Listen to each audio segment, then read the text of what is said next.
안녕하세요. 고종훈입니다. 오늘은 실제 사례를 통해서 임차권 등기, 대항력, 점유 이 세 가지가 어떻게 얽혀 있는지, 그리고 투자자는 이것들을 어떻게 봐야 하는지, 그리고 또 들어가는 사람들의 입장에서도 이런 것들은 중요할 수가 있거든요. 그래서 내용 좀 정리해서 영상으로 만들어 보도록 하겠습니다. 간단한 사례가 있는데 B씨는 전세보증금 9,500만 원을 주고 한 집에 들어갔습니다.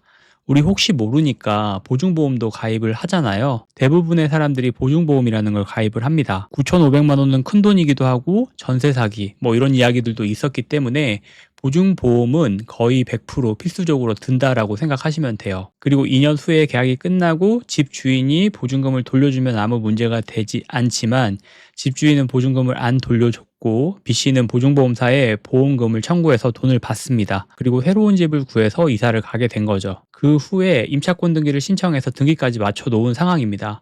근데 여기서 이제 문제가 발생을 하고 여러 가지 사례라고 얘기할 수 있는 상황들이 발생을 하게 되는데요. 임차권 등기가 뭔지 먼저 알아봐야 되겠죠. 임차권 등기란 나는 아직 이 집에서 보증금을 못 받았다. 나는 여기에 받아야 될 돈이 있고 그런 것들을 등기부등본에 공식적으로 표시를 하는 것들입니다. 이걸 통해서 향후 이 집이 경매를 당하더라도 내 권리를 주장할 수 있게 되는 거죠. 결국 이 집은 경매로 넘어가게 됐고 A씨가 이 집을 낙찰을 받게 됐습니다. 보험사는 A씨에게 당연히 보증금의 나머지 금액을 줘야 한다라고 소송을 걸어요. 근데 문제는 뭐냐면 여기서 1심과 2심은 A씨가 집을 샀으니까 임대인의 지위를 승계한 게 된 거고 따라서 보증금도 줘야 한다고 보험사의 손을 들어준 겁니다. 이런 물건들은 등기부등본에 임차권 등기가 있기 때문에 말소기준 권리보다 위에 있을 거예요.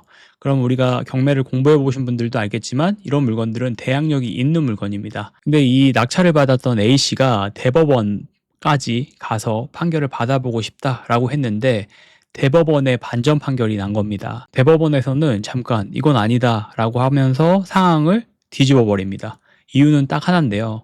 임차권 등기 전에 이미 이 사람이 이사를 나갔잖아 라고 이야기를 하는 거예요. 그러니까 점유가 사라진 시점에 이미 대항력도 사라졌다는 얘기입니다. 등기를 나중에 했다고 해도 그건 새로운 등기일 뿐이고 예전 권리를 소급해 인정해주지 않는다라는 거예요. 그럼 계속 대항력 이야기하고 점유가 중요하다라고 이야기하는데 대항력 무슨 말인지 궁금해 하시는 분들도 있을 거예요.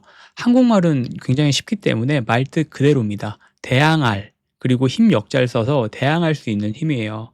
내가 이 집에 살고 있었으니까 새로운 주인, 누구든지 이 아파트, 이 부동산을 낙찰을 받는다고 해도 내 보증금을 지켜줘야 해요 라고 주장을 할 수 있는 힘이에요. 이 대항력을 가지고 있으려면 두 가지 조건이 일단은 필요합니다. 가장 중요한 거죠. 전입신고. 대부분의 경매에서 권리 분석을 할 때 말소기준 권리라는 게 있고 이 기준 권리보다 점유하고 있는 세입자가 전입 날짜가 빠른지 늦은지를 보고 대항력의 여부를 결정을 해요.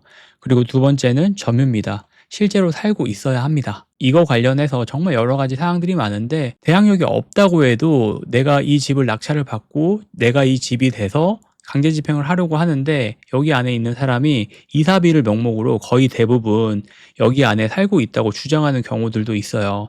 근데 보면 누가 봐도 이사를 간 상황입니다.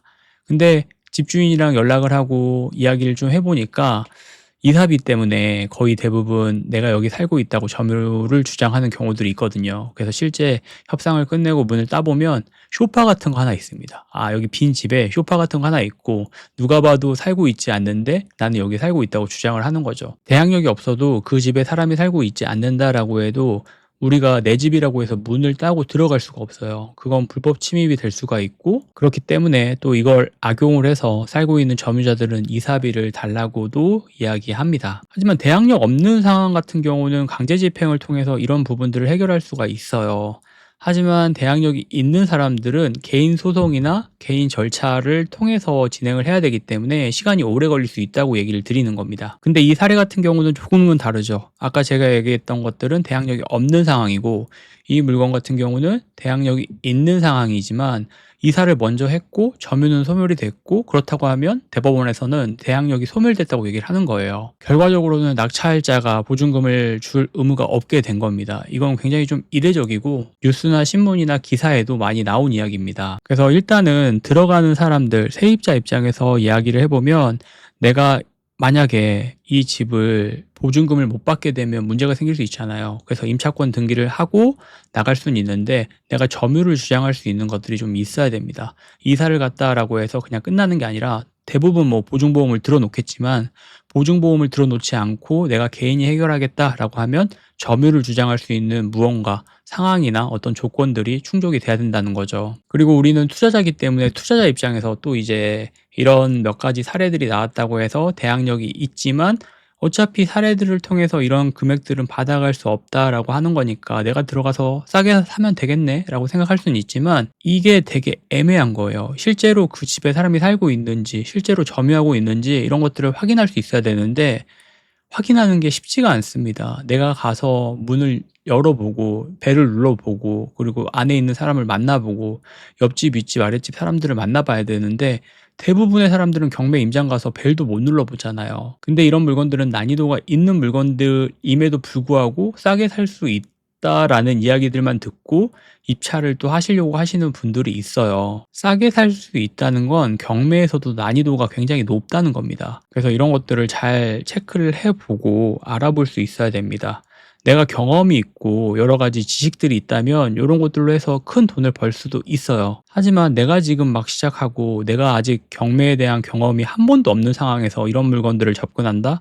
저는 스트레스 때문에 계속 이 투자를 이어나가지 못한다라고 봅니다. 그래서 제가 추천하는 거는 조금 뭔가 검색을 해보고 뭔가를 알아보고 있는 와중에서 좀 이상한 게 있다, 애매하다, 이거 공부할 게 좀 필요하다라고 하면 안 하시면 됩니다.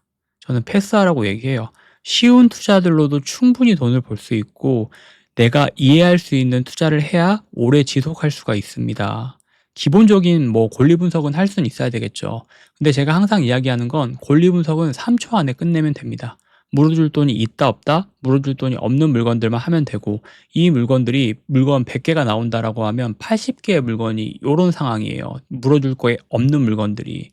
근데 사람들은 20개, 80개도 조금씩 해보다가 안 되니까 자꾸 수익률이 높고 많은 돈을 벌 수 있다고 이야기하는 20개에 몰리는 겁니다. 그럼 아까도 얘기했던 20개는 난이도가 있는 물건들이라는 거예요. 초보자들이 하기 어려운 물건이 될 수가 있고 초보자들이 접근하기에도 좀 빡센 물건이 될 수가 있다는 거죠. 그래서 제가 오늘 좀 드리고 싶은 얘기는 경매가 처음이다. 그리고 아직 경험이 없다라고 하면 쉬운 물건들로부터 돈을 벌어보는 경험을 먼저 해보는 게 중요하고 좀 내가 경험이 있다, 상황에 대한 것들을 좀 파악할 수 있다라고 하면 좀 요런 기사들이나 이 뉴스들을 좀 보면서 실제 임장을 가서 좀 더 디테일하게 한다면 더 큰 돈을 벌 수 있지 않을까라고 생각을 합니다. 점유 여부를 파악하는 거가 쉽지가 않아요. 거기 안에는 진짜 다 비어 있지만 또 점유를 주장하는 사람들이 워낙 많기 때문에 그런 것들이 다 입증이 된다고 하면 입찰을 과감하게 들어갈 수는 있지만 그런 것들이 입증이 되지 않는다라고 하면 과감하게 패스하는 것도 저는 투자를 하는 데 있어서 중요하다고 생각을 합니다. 경매지나 경매 인터넷 보다 보면 싼 물건들에 사람들이 많이 몰려요.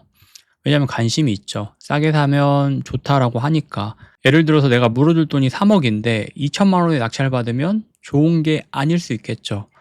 내가 물어줘야 될 돈이 3억인데 내가 2천만 원을 주고 이 물건을 낙찰을 받는다라고 하면 3억 2천에 낙찰을 받은 거기 때문에 실제 주변 시세가 2억 5천이라고 했을 때는 나는 이 물건을 2천만 원에 주고 샀어도 손해를 보는 겁니다. 그래서 이런 것들 좀 명확하게 내가 잘 파악할 수 있어야 되고 이해할 수 있어야 되고 다시 한번 말씀드리지만 공부하다가 좀 어렵고 너무 조금 디테일한 부분들이 들어가야 되는 상황이다라고 하면 패스하시고 경매에서 쉬운 물건, 안전한 물건들로 접근을 해보세요. 저는 정말 장담합니다. 이런 물건들로도 충분히 돈을 벌 수 있고 충분히 인생을 바꿀 수 있다고 생각을 하고 저도 경험했고 많은 분들이 또 이야기하고 있잖아요.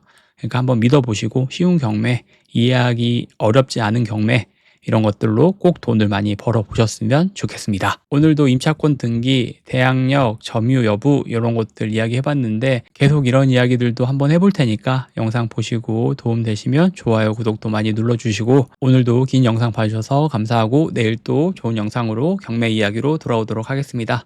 영상 봐주셔서 감사합니다.